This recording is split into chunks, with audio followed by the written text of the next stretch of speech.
আজকে আলোচনা করব আমি কিভাবে ভোক্যাবুলারি শিখলে আর ভুলি না। ছোটবেলায় আমরা যে কিছু ইংরেজি শব্দ শিখেছি, যেমন ইট মানে খাওয়া, প্লে মানে খেলা, সেগুলো কিন্তু আমরা ভুলি না। আবার যে শব্দ আমরা কালকেই শিখেছি সেটা আজকে ভুলে যাই। কেমন হতো যদি কাল রাতে শেখা শব্দটাও ইট আর প্লেয়ের মতো সারা জীবন মনে থাকতো? কেন আমরা কিছু শব্দ দ্রুত ভুলে যাই আর কেন কিছু শব্দ যুগের পর যুগ ধরে মনে থাকে, তার রহস্য গবেষণায় উঠে এসেছে। আমি এই ভিডিওতে ভোক্যাবুলারি দীর্ঘদিন মনে রাখার সেই বৈজ্ঞানিক কৌশলগুলি খাতা কলমে দেখিয়ে দিব। চলুন শুরু করি। আমি নোট নেওয়ার জন্য যে খাতা ব্যবহার করি তার পেছনের দিকটা রিজার্ভ করে রাখি এমন জিনিসের জন্য যেটা আমি অনেক দিন মনে রাখতে চাই। পেছন থেকে একটা পাতা ভাঁজ করি, এতে 2 সারিতে শব্দ লিখতে পারি। পৃষ্ঠার উপর প্রথমে লিখি আজকের তারিখ, তার নিচে একটু জায়গা রেখে লিখে রাখি শব্দ আর শব্দের অর্থ। এই শব্দগুলো কোত্থেকে নেই? আমি কখনোই কোনো ভোক্যাবুলারি মুখস্থ করার বই থেকে শব্দ শিখি না, কারণটা একটু পরেই পরিষ্কার হবে। আমি যে সকল উৎস থেকে শব্দ শিখতাম সেগুলোর কয়েকটা বলি। প্রথমটা হলো, ক্রিকেট খেলা দেখার খুব পোকা ছিলাম আমি। ওয়ানডে আর টি20 তো দেখতামই, বসে বসে 5 দিনের টেস্ট ম্যাচও দেখতাম স্কুল বন্ধ থাকলে। টিভিতে খেলা দেখতাম, সাথে সাথে ক্রিক-ইনফোর বল বাই বল কমেন্ট্রি পড়তাম, সেখানে অনেক নতুন নতুন শব্দ পেতাম। আবার খেলা শেষে ওরা ম্যাচ রিপোর্ট প্রকাশ করলে সেটা পড়ে ফেলতাম। এতে যে সুবিধা হতো তা হলো আমি যা দেখেছি তা নিয়েই এই লেখাগুলো এসেছে, তাই লেখা বুঝতে সুবিধা হতো, পড়তে মজা লাগতো, ইংরেজিও শেখা হয়ে যেত। নতুন যে শব্দগুলো পেতাম তা খাতার পেছনে এখানে লিখে ফেলতাম। আরেকটা সোর্স ছিল ফেসবুক। ফেসবুক থেকে কিভাবে ইংরেজি শেখা যায়? আমি ফেসবুকে কিছু পেজ ফলো করতাম যারা খুব ভালো ইংরেজি লেখে। এতে লাভ হলো আমি ফেসবুকে বন্ধুদের ছবি আর স্ট্যাটাস দেখতে আসলেও 5টা নতুন শব্দ শেখা হয়ে যেত। কোন পেজগুলো ভালো ইংরেজি লেখে? অনেকগুলো পেজ আছে, তবে আমি যেগুলো ফলো করতাম তার মধ্যে আছে BBC, guardian, new York Times, Berlin art parasites পেজের লেখাও আমার খুব ভালো লাগতো। 3. পকেট। পকেট নামে একটা অ্যাপ আছে যেখানে বিভিন্ন লেখা বা আর্টিকেল সেভ করে রাখা যায়। কোথাও কোনো ভালো লেখা পেলে বা কোনো বন্ধু ভালো কোনো লেখা পাঠালে সেটা পকেট অ্যাপে সেভ করে রাখতাম। পরে সেখান থেকে অজানা শব্দগুলো আমার খাতার পেছনে লিখে রাখতাম। 4. কার্টুন, মুভি, নাটক, গল্পের বই। আমার ছোটবেলায় টিভিতে কিছু কার্টুন দেখাতো, যেমন সোয়াট ক্যাটস, জেটসন্স, ফ্লিনস্টোনস। বাচ্চাদের কিছু শো ছিল যেমন বার্নি, বানানাস ইন পাজামাস। একটু বড় হয়ে টিভি সিরিজ দেখেছি, যেমন how I met your mother, friends. তারপর বই পড়েছি, হ্যারি পটার, শার্লক হোমস। এইসব জায়গায় নতুন যে শব্দ পেতাম শিখে নিতাম। এছাড়াও ক্লাসের বইগুলো পড়ার সময় যে অজানা শব্দ পেতাম সেগুলো তো খাতায় লিখে রাখতামই। এভাবে সারাদিনে বিভিন্ন জায়গা থেকে শব্দ পেতাম, সেগুলো খাতার পেছনে লিখে রাখতাম। তাৎক্ষণিকভাবে অনেক সময় লেখা হতো না, পরে যে শব্দগুলো মনে থাকতো সেগুলো লিখতাম।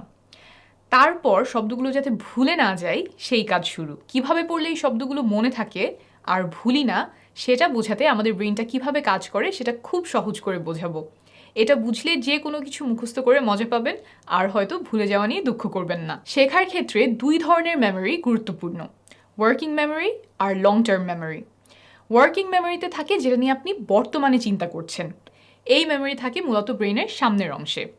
আর ব্রেনের বিভিন্ন অংশে জমা থাকে বিভিন্ন ধরনের লং টার্ম মেমোরি। কোনো কিছু পড়ছেন, একটা কনসেপ্ট বোঝার চেষ্টা করছেন, একটা প্রবলেম সলভ করার চেষ্টা করছেন, তখন আপনি আপনার ওয়ার্কিং মেমোরিকে কাজে লাগাচ্ছেন। এই মেমোরিতে জায়গা কম, খুব অল্প তথ্য রাখা যায়। এখানে কিছু জমা রাখতে হলে দেখা যায় বারবার সেটা আওড়াতে হচ্ছে। যেমন মাঝে মাঝে ফোনে আমাদের ওয়ান টাইম পাসওয়ার্ড আসে, সেটা ব্যবহারের আগ পর্যন্ত আমি মনে মনে সেটা রিপিট করতে থাকি যাতে ওয়ার্কিং মেমোরিতে সেটা থাকে, হারিয়ে না যায়। লং টার্ম মেমোরিতে অনেক অনেক জায়গা, শত কোটি তথ্য রাখার জায়গা সেখানে আছে। কিন্তু কোনো একটা জিনিস ওয়ার্কিং মেমোরি থেকে লং টার্ম মেমোরিতে পাঠাতে হলে দরকার সময় এবং চর্চা। বিষয়টা একটা উদাহরণ দিয়ে বুঝাই।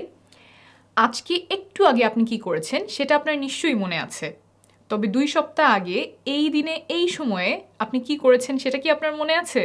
নেই, তাই না? অর্থাৎ প্রতিদিন আমরা যা করি সেটা সাধারণত আমাদের ওয়ার্কিং মেমোরি আর শর্ট টার্ম মেমোরিতে থাকে।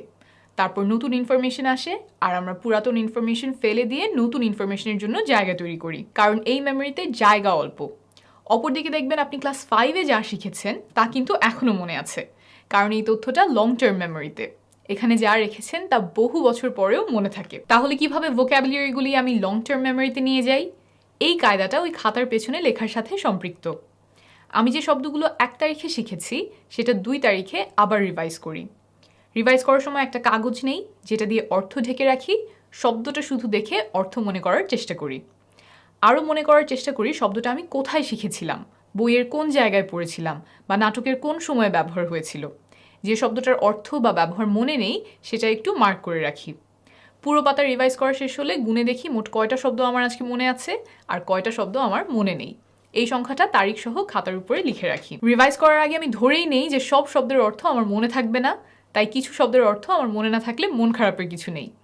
2 তারিখে রিভাইজ করার পরে 3 তারিখে রিভাইজ করি না, 4 তারিখে করি। একইভাবে অর্থ ঢেকে রাখি আর ওই পৃষ্ঠার উপরে লিখে রাখি কতগুলো শব্দের অর্থ আমার মনে আছে আর কতগুলো শব্দের অর্থ আমি ভুলে গিয়েছি। 4 তারিখের পরে একবারে 5 আর 6 তারিখ বাদ দিয়ে 7 তারিখে আবার রিভাইজ করি। 7 তারিখ আসতে আসতে সাধারণত দেখি আমার সকল শব্দের অর্থ মনে আছে। এই যে বারবার পড়ছি, রিভিশন করছি, এর মাধ্যমে আমরা শর্ট টার্ম মেমোরি থেকে তথ্য রিট্রিভ করছি, তুলে আনছি। এই প্রক্রিয়া কোনো বিষয়কে লং টার্ম মেমোরিতে নিয়ে যেতে সাহায্য করে। এখন একটা প্রশ্ন হচ্ছে, কেন এই রিভিশনের মাঝে 1, 2 বা 3 দিন বিরতি দেই? একই দিন বারবার রিভাইজ করলে হবে না? গবেষণায় দেখা গেছে এই রিভিশনের মাঝে কিছু সময় বিরতি থাকলে কার্যকারিতা বাড়ে।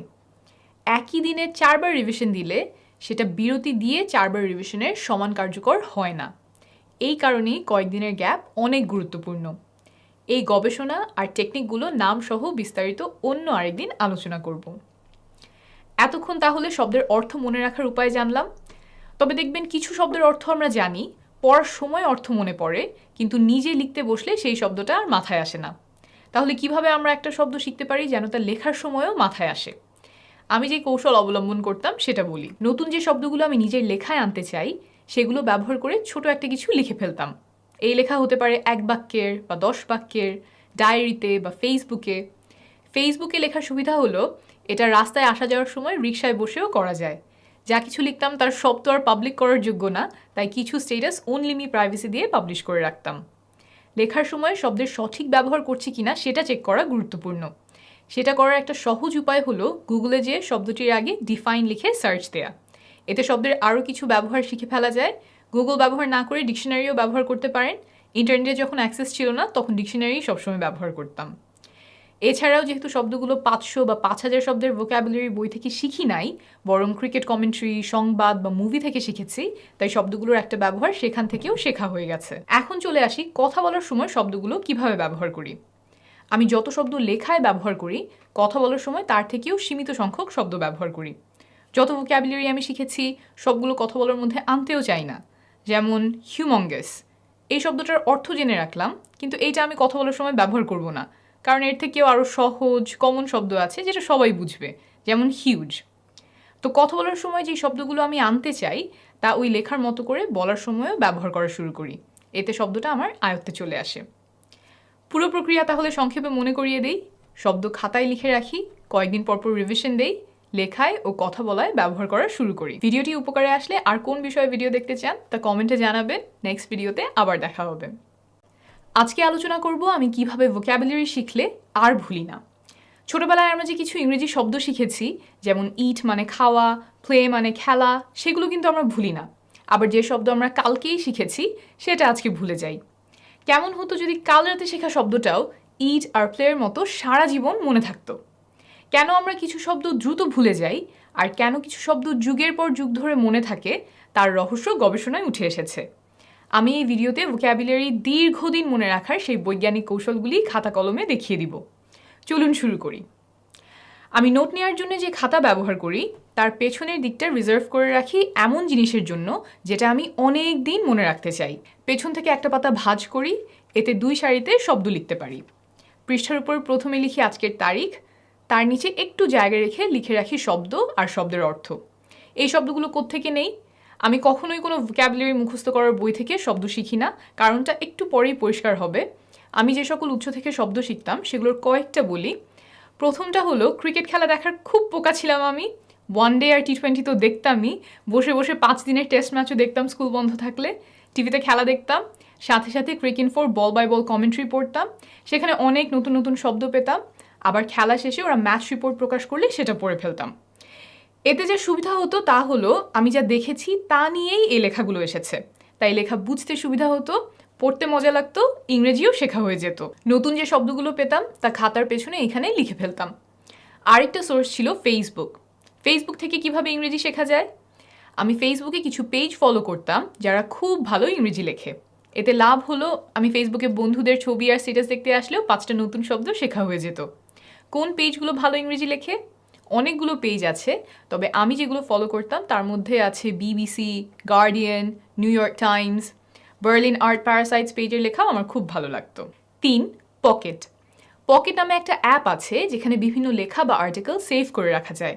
কোথাও কোনো ভালো লেখা পেলে বা কোনো বন্ধু ভালো কোনো লেখা পাঠালে সেটা পকেট অ্যাপে সেভ করে রাখতাম। পরে সেখান থেকে অজানা শব্দগুলো আমার খাতার পেছনে লিখে রাখতাম। 4. কার্টুন, মুভি, নাটক, গল্পের বই। আমার ছোটবেলায় টিভিতে কিছু কার্টুন দেখাতো, যেমন SWAT ক্যাটস, জেটসন্স, ফ্লিনস্টোনস। বাচ্চাদের কিছু শো ছিল যেমন বার্নি, বানানাস ইন পাজামাস। একটু বড় হয়ে টিভি সিরিজ দেখেছি যেমন how I met your mother, friends. তারপর বই পড়েছি হ্যারি পটার, শার্লক হোমস। এইসব জায়গায় নতুন যে শব্দ পেতাম শিখে নিতাম। এছাড়াও ক্লাসের বইগুলো পড়ার সময় যে অজানা শব্দ পেতাম সেগুলো তো খাতায় লিখে রাখতামই। এভাবে সারাদিনে বিভিন্ন জায়গা থেকে শব্দ পেতাম, সেগুলো খাতার পেছনে লিখে রাখতাম। তাৎক্ষণিকভাবে অনেক সময় লেখা হতো না, পরে যে শব্দগুলো মনে থাকতো সেগুলো লিখতাম। তারপর শব্দগুলো যাতে ভুলে না যাই সেই কাজ শুরু। কিভাবে পড়লে এই শব্দগুলো মনে থাকে আর ভুলি না সেটা বোঝাতে আমাদের ব্রেনটা কিভাবে কাজ করে সেটা খুব সহজ করে বোঝাবো। এটা বুঝলে যে কোনো কিছু মুখস্থ করে মজা পাবেন আর হয়তো ভুলে যাওয়া নিয়ে দুঃখ করবেন না। শেখার ক্ষেত্রে 2 ধরনের মেমোরি গুরুত্বপূর্ণ, ওয়ার্কিং মেমোরি আর লং টার্ম মেমোরি। ওয়ার্কিং মেমোরিতে থাকে যেটা নিয়ে আপনি বর্তমানে চিন্তা করছেন। এই মেমোরি থাকে মূলত ব্রেনের সামনের অংশে। আর ব্রেনের বিভিন্ন অংশে জমা থাকে বিভিন্ন ধরনের লং টার্ম মেমোরি। কোনো কিছু পড়ছেন, একটা কনসেপ্ট বোঝার চেষ্টা করছেন, একটা প্রবলেম সলভ করার চেষ্টা করছেন, তখন আপনি আপনার ওয়ার্কিং মেমোরিকে কাজে লাগাচ্ছেন। এই মেমোরিতে জায়গা কম, খুব অল্প তথ্য রাখা যায়। এখানে কিছু জমা রাখতে হলে দেখা যায় বারবার সেটা আওড়াতে হচ্ছে। যেমন মাঝে মাঝে ফোনে আমাদের ওয়ান টাইম পাসওয়ার্ড আসে, সেটা ব্যবহারের আগ পর্যন্ত আমি মনে মনে সেটা রিপিট করতে থাকি যাতে ওয়ার্কিং মেমোরিতে সেটা থাকে, হারিয়ে না যায়। লং টার্ম মেমোরিতে অনেক অনেক জায়গা, শত কোটি তথ্য রাখার জায়গা সেখানে আছে। কিন্তু কোনো একটা জিনিস ওয়ার্কিং মেমোরি থেকে লং টার্ম মেমোরিতে পাঠাতে হলে দরকার সময় এবং চর্চা। বিষয়টা একটা উদাহরণ দিয়ে বুঝাই। আজকে একটু আগে আপনি কি করেছেন সেটা আপনার নিশ্চয়ই মনে আছে, তবে 2 সপ্তাহ আগে এই দিনে এই সময়ে আপনি কি করেছেন সেটা কি আপনার মনে আছে? নেই, তাই না? অর্থাৎ প্রতিদিন আমরা যা করি সেটা সাধারণত আমাদের ওয়ার্কিং মেমোরি আর শর্ট টার্ম মেমোরিতে থাকে। তারপর নতুন ইনফরমেশন আসে আর আমরা পুরাতন ইনফরমেশন ফেলে দিয়ে নতুন ইনফরমেশনের জন্য জায়গা তৈরি করি, কারণ এই মেমোরিতে জায়গা অল্প। অপরদিকে দেখবেন আপনি ক্লাস 5-এ যা শিখেছেন তা কিন্তু এখনও মনে আছে, কারণ এই তথ্যটা লং টার্ম মেমোরিতে। এখানে যা রেখেছেন তা বহু বছর পরেও মনে থাকে। তাহলে কিভাবে ভোক্যাবুলারিগুলি আমি লং টার্ম মেমোরিতে নিয়ে যাই? এই কায়দাটা ওই খাতার পেছনে লেখার সাথে সম্পৃক্ত। আমি যে শব্দগুলো 1 তারিখে শিখেছি সেটা 2 তারিখে আবার রিভাইজ করি। রিভাইজ করার সময় একটা কাগজ নেই যেটা দিয়ে অর্থ ঢেকে রাখি, শব্দটা শুধু দেখে অর্থ মনে করার চেষ্টা করি। আরও মনে করার চেষ্টা করি শব্দটা আমি কোথায় শিখেছিলাম, বইয়ের কোন জায়গায় পড়েছিলাম বা নাটকের কোন সময়ে ব্যবহার হয়েছিল। যে শব্দটার অর্থ বা ব্যবহার মনে নেই সেটা একটু মার্ক করে রাখি। পুরো পাতা রিভাইজ করা শেষ হলে গুনে দেখি মোট কয়টা শব্দ আমার আজকে মনে আছে আর কয়টা শব্দ আমার মনে নেই। এই সংখ্যাটা তারিখ সহ খাতার উপরে লিখে রাখি। রিভাইজ করার আগে আমি ধরেই নেই যে সব শব্দের অর্থ আমার মনে থাকবে না, তাই কিছু শব্দের অর্থ আমার মনে না থাকলে মন খারাপের কিছু নেই। 2 তারিখে রিভাইজ করার পরে 3 তারিখে রিভাইজ করি না, 4 তারিখে করি। একইভাবে অর্থ ঢেকে রাখি আর ওই পৃষ্ঠার উপরে লিখে রাখি কতগুলো শব্দের অর্থ আমার মনে আছে আর কতগুলো শব্দের অর্থ আমি ভুলে গিয়েছি। 4 তারিখের পরে একবারে 5 আর 6 তারিখ বাদ দিয়ে 7 তারিখে আবার রিভাইজ করি। 7 তারিখ আসতে আসতে সাধারণত দেখি আমার সকল শব্দের অর্থ মনে আছে। এই যে বারবার পড়ছি, রিভিশন করছি, এর মাধ্যমে আমরা শর্ট টার্ম মেমোরি থেকে তথ্য রিট্রিভ করছি, তুলে আনছি। এই প্রক্রিয়া কোনো বিষয়কে লং টার্ম মেমোরিতে নিয়ে যেতে সাহায্য করে। এখন একটা প্রশ্ন হচ্ছে, কেন এই রিভিশনের মাঝে 1, 2 বা 3 দিন বিরতি দেই? একই দিন বারবার রিভাইজ করলে হবে না? গবেষণায় দেখা গেছে এই রিভিশনের মাঝে কিছু সময় বিরতি থাকলে কার্যকারিতা বাড়ে। একই দিনে 4 বার রিভিশন দিলে সেটা বিরতি দিয়ে 4 বার রিভিশনের সমান কার্যকর হয় না। এই কারণেই কয়েকদিনের গ্যাপ অনেক গুরুত্বপূর্ণ। এই গবেষণা আর টেকনিকগুলো নাম সহ বিস্তারিত অন্য আরেকদিন আলোচনা করব। এতক্ষণ তাহলে শব্দের অর্থ মনে রাখার উপায় জানলাম। তবে দেখবেন কিছু শব্দের অর্থ আমরা জানি, পড়ার সময় অর্থ মনে পড়ে, কিন্তু নিজে লিখতে বসলে সেই শব্দটা আর মাথায় আসে না। তাহলে কিভাবে আমরা একটা শব্দ শিখতে পারি যেন তা লেখার সময়ও মাথায় আসে? আমি যে কৌশল অবলম্বন করতাম সেটা বলি। নতুন যে শব্দগুলো আমি নিজের লেখায় আনতে চাই সেগুলো ব্যবহার করে ছোট একটা কিছু লিখে ফেলতাম। এই লেখা হতে পারে 1 বাক্যের বা 10 বাক্যের, ডায়েরিতে বা ফেসবুকে। ফেসবুকে লেখার সুবিধা হলো এটা রাস্তায় আসা যাওয়ার সময় রিকশায় বসেও করা যায়। যা কিছু লিখতাম তার সব তো আর পাবলিক করার যোগ্য না, তাই কিছু স্টেটাস অনলি মি প্রাইভেসি দিয়ে পাবলিশ করে রাখতাম।